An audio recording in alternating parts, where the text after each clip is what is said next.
Stan Gibilisco here with a short erratum video involving my book Geometry Demystified 2nd edition, published by McGraw-Hill. Page 85, figure 4-13 is this drawing right here, which illustrates the situation at hand.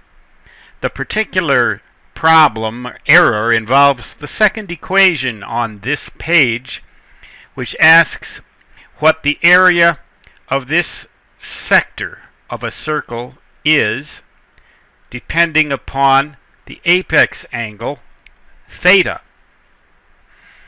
And the first equation tells us how to find the area of this sector based on the value of theta in radians. Now, the area of a circle,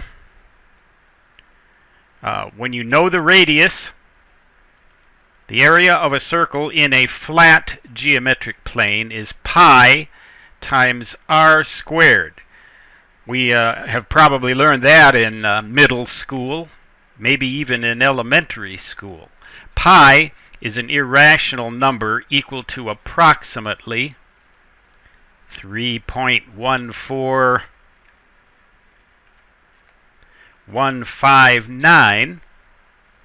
Actually, if you expand this out in decimal terms, it goes on forever with an apparently random sequence of numbers.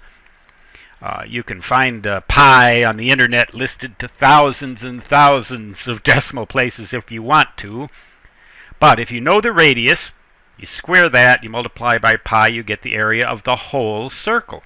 Now, it stands to reason that the area of a sector of that circle would be the fraction of the circle that that sector represents times the area of the whole circle. So, for example, if it's a 90-degree angle, that's 1/4 of the circle, so it would be 1/4 of pi r squared.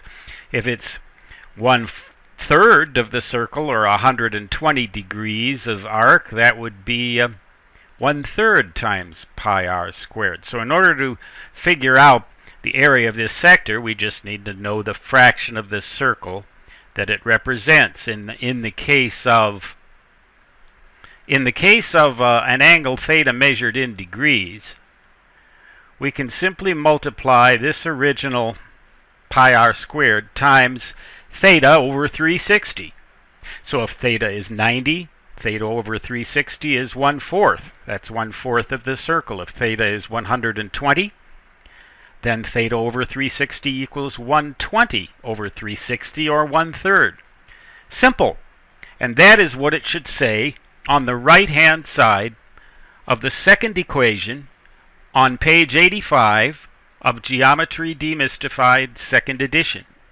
The equation that's there now, the formula that's there now, quite frankly, I have no clue as to how that got there. It doesn't make any sense. It's not relevant.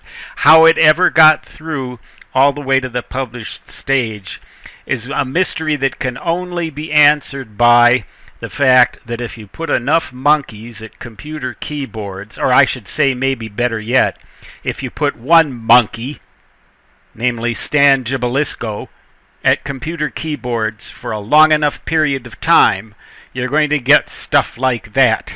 And it's going to get in print, especially if the monkeys are proofreading the text. But more seriously, I do my very best to make sure that the paper-bound editions of my books are as accurate as humanly possible. Now, the electronic versions, we have a different problem, and I've outlined that in another video or two.